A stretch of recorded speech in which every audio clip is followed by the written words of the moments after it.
About 15 years ago, maybe a little longer, I was in my early 20s, and I was living the I'm going to be famous someday life. I was never a good student, and I was always the class clown. One thing that I always did well as a kid was make my friends laugh. Instead of going to college or getting a job right after high school, I decided I was going to become a stand-up comedian. Spoiler alert, I did not become a famous comedian, which maybe is the best joke of my stand-up career. Instead, I had nearly a decade of bombing on stage, and, even worse than that, the most terrifying single-handed experience of my life happened to me. For a little bit of context, doing stand-up is hard and definitely not lucrative when you're not successful. Not to mention, stand-up comedy was not as popular as it is today. To say it is a grind is an understatement. You question your decisions every time you perform until you get that one crowd that laughs at one of your jokes. The high you experience from the crowd laughing and cheering is intoxicating, and I assume that's why comedians constantly keep grinding. Part of the grind is finding gigs that will pay you or even just let you perform for a couple of minutes. I was fortunate enough to have several open mics in my hometown, but you're not getting paid at an open mic, and a lot of the time you're sharing the stage with all sorts of other talented people and not just comedians. Nothing kills a comedian's momentum like performing after someone who just poured out their soul. WATH life-altering poetry. After a few years of performing at open mics, decided to try to reach out to club promoters and local comedians who would get booked for actual shows. Most of the time, these shows would be several hours away if I were lucky. Usually they were even further than that. I did a few shows, and this is where the grind gets real. It's also where my story takes a very terrifying turn. I didn't have very good luck with these traveling shows. I wasn't getting paid, and I was driving 4 or 5 hours across state lines just for 5 minutes of exposure. Not an ideal situation for someone who was broke and barely had any income coming in. One night, I had an amazing opportunity to perform at a show that was being held 5 hours from where I lived. This show was a competition for comedians trying to break into the mainstream. The first place prize was $1,000, but the real prize for me was that several moderately famous comedians were going to be the judges of the show. It was my chance to show actual comedians that I have talent. The worst part for me when I would make all these trips was that I had a garbage car and an old cell phone that was about as reliable as those big 1980s brick cell phones. I would always think to myself that if something happened, I would be stranded. My drives almost always consisted of nothing but farmland and open fields as far as you could see. Because I was a lazy person, I didn't bother to double-check my printed out MapQuest directions. Instead, I decided to wing it, something I still regret to this day. I was lost. The directions I had did not match where I was. I had been on a backcountry road for some time, and I had no idea if I was even heading in the right direction. Thankfully, I always left for the traveling jobs early, just in case I got lost. I may have been lazy, but I know myself well, and getting lost was not uncommon for me. It was still daylight when I started driving through a small town. Honestly, calling it a small town might be a stretch. There were a few beat-up old buildings and houses on a street that was maybe a couple of 100 feet in length. Outside of an old gas station, there were a few individuals who looked less than welcoming. I know that's kind of rude to say, they were dirty and mean, but they were rude to me. They didn't look like they were using or anything like that. They just looked like they'd been beaten up by life. I asked where I was, and tried asking them if I was on the right track. They were short with me, and after an awkward back and forth exchange, they finally told me where I needed to go. According to the rude townspeople, I was still somewhat on the right track. Somehow, I had missed a turn a while back, but if I stayed straight on this road for a while, eventually I would see the road I needed to be on. I thanked them and filled up my tank before I set off again. While I was pumping the gas, I noticed several of the people I had just talked to were staring at me. It was uncomfortable for sure. It was those dead-eyed stares, and it wasn't just one of them. I counted at least 4 of them just staring and standing completely still like a statue. It made me feel all sorts of weird. I finished up and got out of that small town as fast as I could. I started driving and rehearsing my routine to myself. I kept thinking about how ironically funny my conversation with the townspeople was. And I even tried thinking of ways that I could incorporate this experience into my stand-up routine. Not long after leaving the town, a beat-up white pickup truck flew by me going very fast. I didn't think anything of it at the time, when it was around dusk. I had been driving for nearly an hour since I left the town. There was nothing but trees on the left and right sides of the road. I had that gut feeling that I was probably lost. As I continued down the road, I heard a loud sound from underneath my car, and I started losing control of the vehicle. I knew right away what had happened. It was unmistakable. I had somehow gotten a flat tire. I pulled over to inspect the damage. I couldn't believe my ears. It wasn't just a flat tire. Both of my front tires were completely obliterated. When I leaned over to take a closer look, I noticed that the tires were impaled with several nails. I pulled out my terrible cell phone, and of course the service was not good. I tried calling a tow truck, but I had no idea where I was or even what road I was on. I hung up the phone. Instead of panicking, I was starting to get angry that I was going to miss the show. I was stupid and my priorities were elsewhere. I decided to call one of my friends. I described everything that I remembered about the drive, and I told him about the small town with the gas stotty. He told me he was going to try to look up where I was, and that he would call me back. I didn't know if I should just stay put in the car, or I should try walking back in the direction of the town. I decided to stay put in the car, because now that it was almost completely dark, it was starting to get cold. It was clear now that I wasn't going to make the show. While I was waiting to hear back from my friend, I noticed 2 bright headlights popping out from the horizon behind me. The headlights stopped moving a good distance from my car and didn't continue in my direction. The car was close enough that the lights were bright and annoying, but far enough away that I could not tell what kind of car it was. I don't know if it was a cop or some local trying to call the police to report a vehicle on the side of the road.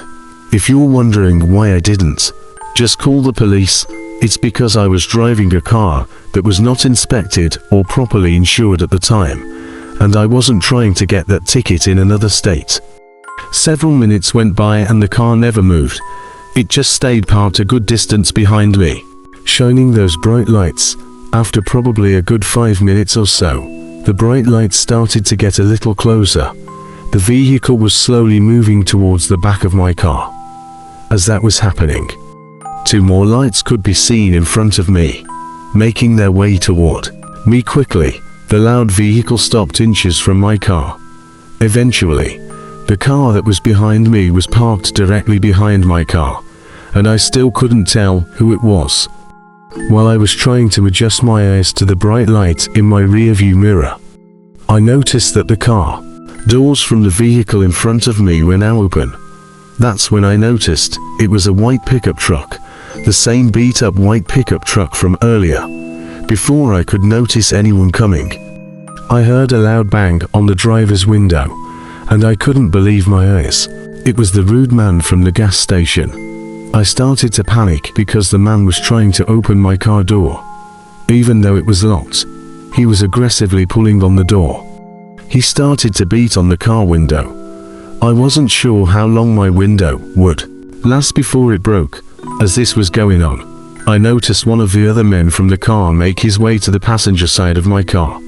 He also started to aggressively try to open the door. I was trying to yell at them to stop, but it was like they didn't understand what I was saying. They were just grunting and smashing the car doors. The guy at the driver's side door stopped trying to break in for a moment and instead just stood there staring directly at me. It was just like those vacant stares from the gas station earlier. I can't even begin to explain how horrible that moment was with no notice at all. He just started screaming, and it wasn't just a normal scream. He was howling and screaming at the top of his lungs. I don't know what came over me at that moment, but I decided that the best course of action was for me to just try and get out of the car and run. I pushed open the door as hard as I could, and thankfully, it was enough force to knock the man over.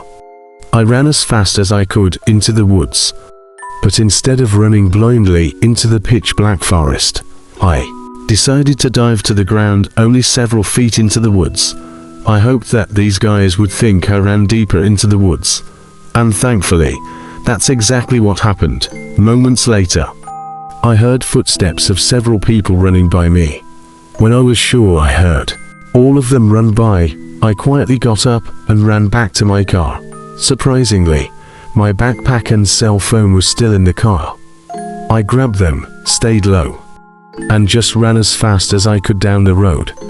The entire time I was running, I expected them to jump out of the woods, but I never saw them again. About half an hour later, I was able to flag down a passing car. The woman was uncharacteristically kind. I don't know if I would have been so nice and trusting of a screaming man in the middle of nowhere. She called the authorities and even let me sit in her car until the police showed up. I told the cops everything, but as you might expect, there really wasn't anything they could do. There was no evidence of anything malicious other than some small dents in the car door. And given the condition of my car, the cops didn't really believe the dents were caused by them. I also received a couple of tickets for my car, which is just the icing on the cake for this story. I never found out why those people targeted me or what they wanted with me. Clearly, they were not trying to help. All things considered, I'm lucky that I'm here telling the story. All I can say is just be careful out there. You never know what people are capable of, especially when no one's around to witness. I feel like I'm still not right from what happened to my two friends and I. Last summer, what was supposed to be an awesome girls' road trip turned into a nightmare that I'm not sure I'll ever fully get over. For a little bit of context, I'm not a spontaneous person. I'm one of those people who has to have everything planned very far in advance. And even then, every little detail needs to be accounted for. It's annoying for some, but it's just how I operate. In late June, I broke up with my boyfriend, who I had been dating for 5 years at that point. It was a messy breakup. One of the things that got me through the breakup was that my friend Sarah had just dumped her boyfriend as well. Having someone to spend time with who was also going through the same situation was such a blessing. Strangely, our bonding through misery and grief helped us both to move on. Few weeks after the breakup, our friend Alyssa invited Sarah and I on this cross-country trip she was going to be taking. Ordinarily, I would never do something like that. The anxiety alone would be enough for me to melt away, but for some reason, this time it sounded like a fun girls' trip. All three of us are fortunate enough to have jobs where we can take time off for a trip like this. Alyssa basically lives on the road. She's always traveling and finding these insane places all over the country. She's the type of woman who will just throw a sleeping bag down in the dirt and sleep under the stars. She's always been such a free spirit and lives for adventure. Sarah and I were much more sheltered. We decided to let Alyssa basically be the captain of our little crew for the trip. She planned it all out and we were all going to be there for the ride. The first day or so was a little rough for me. I just wasn't used to winging it, but after that, I started really enjoying myself. On the second or third day, we drove by this insane-looking barn. It was definitely abandoned. There was no sign of human life anywhere. The farm looked like it had been completely overgrown by nature. Alyssa was begging us to go inside, but I wasn't feeling it. Alyssa was adamant that clearly nobody lived there. She was obviously correct, but I just couldn't bring myself to trespass. It's also worth noting that I'm just a huge baby. Not wanting to trespass was my excuse. But I was actually scared of someone squatting inside the barn. I had listened to one too many true crime podcasts, and I wasn't about to get kidnapped by some insane backwoods farm man. After a few minutes of arguing, Alyssa gave up, and we decided to keep moving on with our trip. The next week of traveling was amazing. We went sightseeing all over the US countryside. Alyssa showed us places and things that were truly incredible. We partied in bars in small towns, slept on a mountain, and met awesome people from all different walks of life. It really was incredible.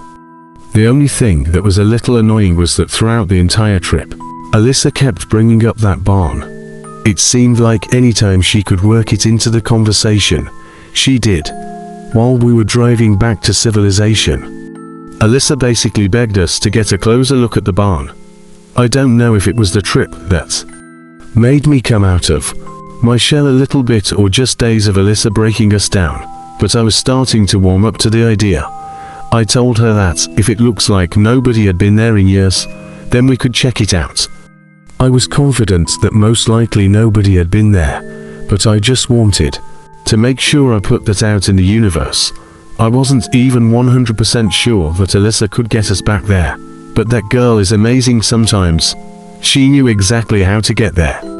We spotted the barn around 4:30 p.m. We drove the SUV on the dirt and grass and parked it several yards away from the barn. We didn't want to park right on top of the place just in case some scary farm man was living inside. Alyssa was like a kid on Christmas. She ran to the barn door first. It was crazy in that place. I'm pretty sure the vines were holding their building up. It almost sounded like the place was breathing, but I'm pretty sure that was just the integrity of the building slowly falling apart. The weirdest part was all this strange equipment that was still inside the barn. It didn't look like any farm equipment I've ever seen before, but I'm not a farmer, so maybe it was just older stuff. It looked like stuff you would find in a medieval dungeon. After we explored and took a bunch of pictures inside the barn, Alyssa wanted us to check out the farmhouse that was connected. At this point, I was fully invested, so she didn't have any pushback from me. We had to kick down the door because it was somehow warped into the frame and it wasn't opening inside. It was both creepy and sad. It was definitely empty and abandoned. It's not like the previous owner had furniture and stuff like that inside. It was empty other than a small green table and a green wooden chair. What was sad was that I couldn't stop thinking about the people who had most likely lived there before. I mean, it was a farm at one point, so somebody had to have lived there before, and now it's just forgotten by history. We explored the house and I imagined it could have been a cute little house at one point. After a while of just hanging out and talking inside the small house, Alyssa and Sarah both made a crazy suggestion. They suggested that we stay inside the farmhouse that night. Obviously, this seems like it would be a horrible idea, but at that moment, it seemed wild and exciting. And at this point of the trip, I was here for it. We'd been hanging out there so long already that I didn't realize it was almost 7 p.m. We went back to the car and grabbed our stuff. We ate some subs from the cooler, then drank a few beers and talked about the trip some more. Around 9 o'clock, we started setting up our sleeping bags.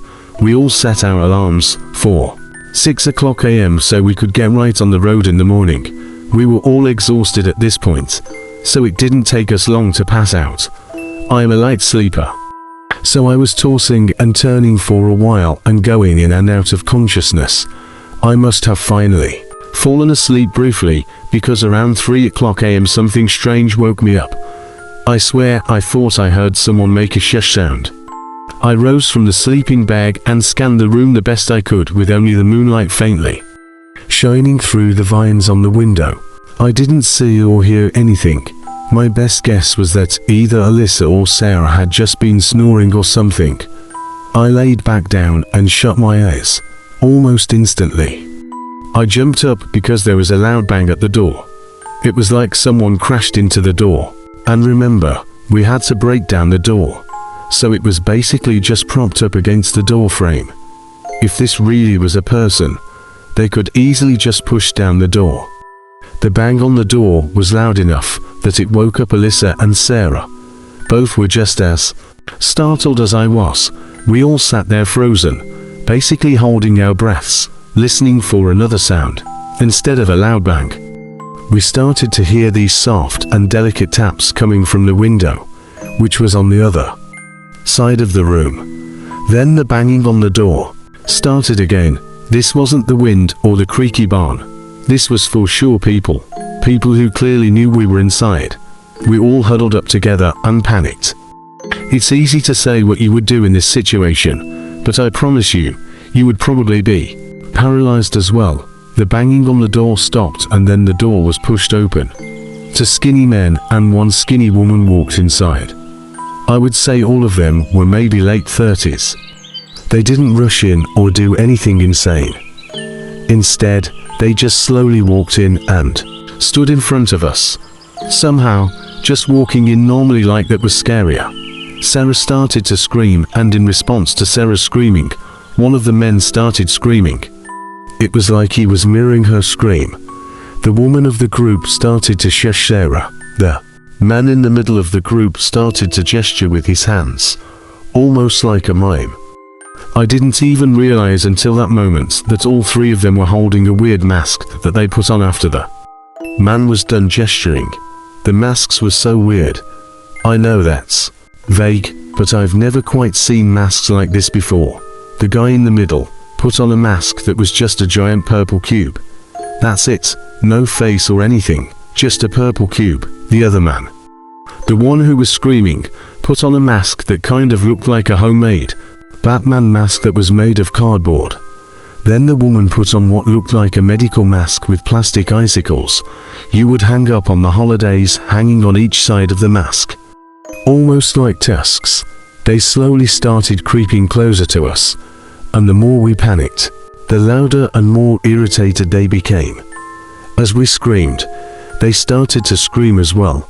The woman grabbed my shoulders, and because she was so skinny, I was able to push her down. The distraction caused the two men to look at the woman. The guy with the purple cube mask shouted that I was going to pay for that. Sarah had a small can of pepper spray on her cane and started spraying in the direction of the masked people. It gave us enough of a window to run by them. The woman grabbed my ankle as we ran, but I was able to free myself quickly. As I was running away, I looked back and saw the woman reaching behind her in her waistband. I ran to the car as fast as I could. I did not want to wait and find out what she was reaching for. We could still hear them screaming from inside the farmhouse. They didn't chase us for some reason. I remember my vision being a little messed up as well from the spray that must have just been in the air as we ran out of the house. We drove away as fast as we could and made it back home in record time. We didn't actually report this to the police because we figured we're the ones that technically trespassed. Maybe those were the owners, even though I seriously doubt that. One of the scariest parts of this whole ordeal, for me at least, is that we have no idea where those people came from. They just suddenly appeared. In the middle of the night, we explored that entire barn that afternoon, and there was no sign of life. No food, no footsteps, no footprints in the dust, no car, nothing. These deranged, mask-wearing lunatics just showed up out of nowhere with the sole purpose of harming us in some way. I'm still not over the mental scars from that trip. I'm happy I got that girl's trip out of my system, but I'm good if I never go on another cross-country trip again. I'll settle for a nice station next time. A few years ago, my girlfriend and I decided to take a road trip across the US. This trip was supposed to be important and special because it was when I planned to propose to my now wife. Unfortunately, that's not the only reason the trip is memorable. one of the happiest memories of my life, is also default plagued by something that nearly ended both of our lives. This is the first time I'm trying to write this story instead of just telling it verbally. And probably the first time I've written anything since high school. I apologize if it's not greatest literary work text of art you've ever heard. For a little bit of backstory, I have a truck with a large cargo bed.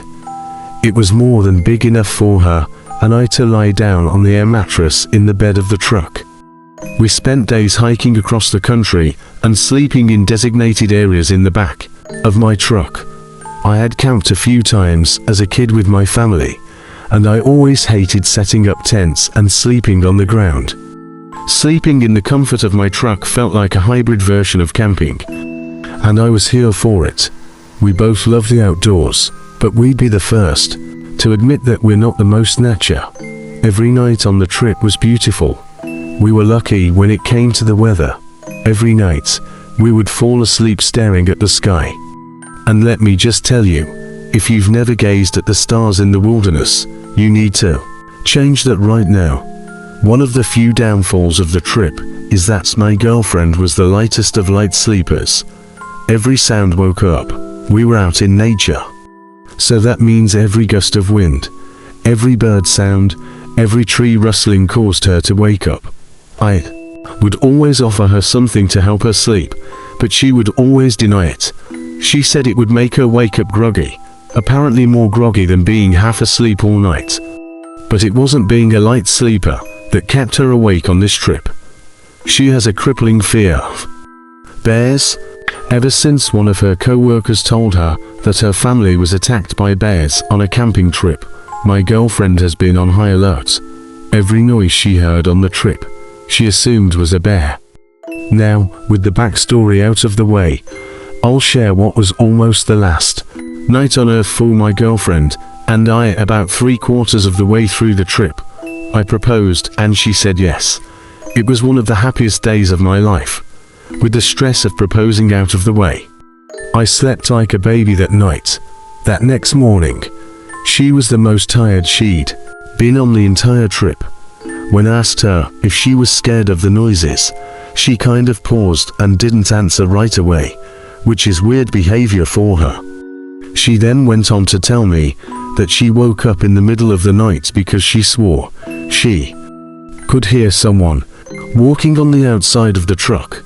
She stayed lying down, so she didn't see anyone, but she was convinced someone was walking just outside the truck bed.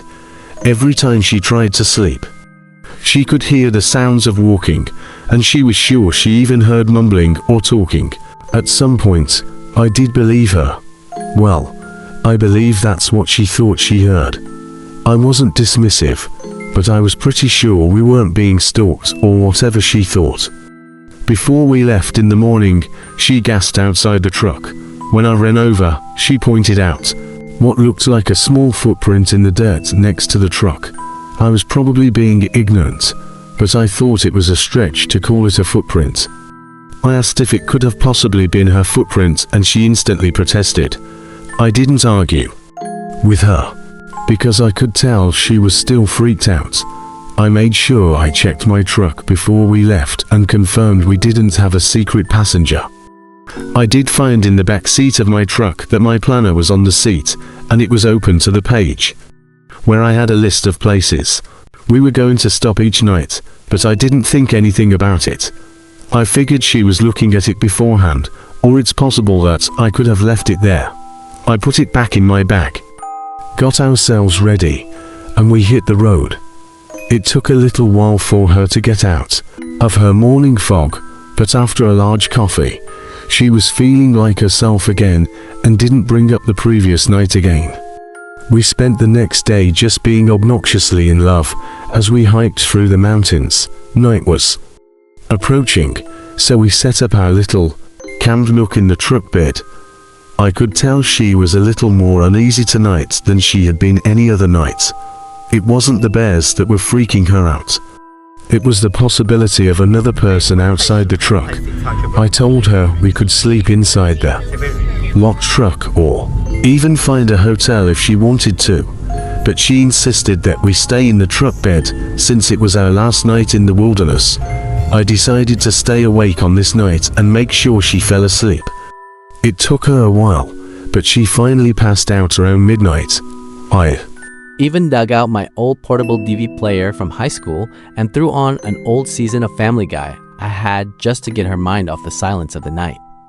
The once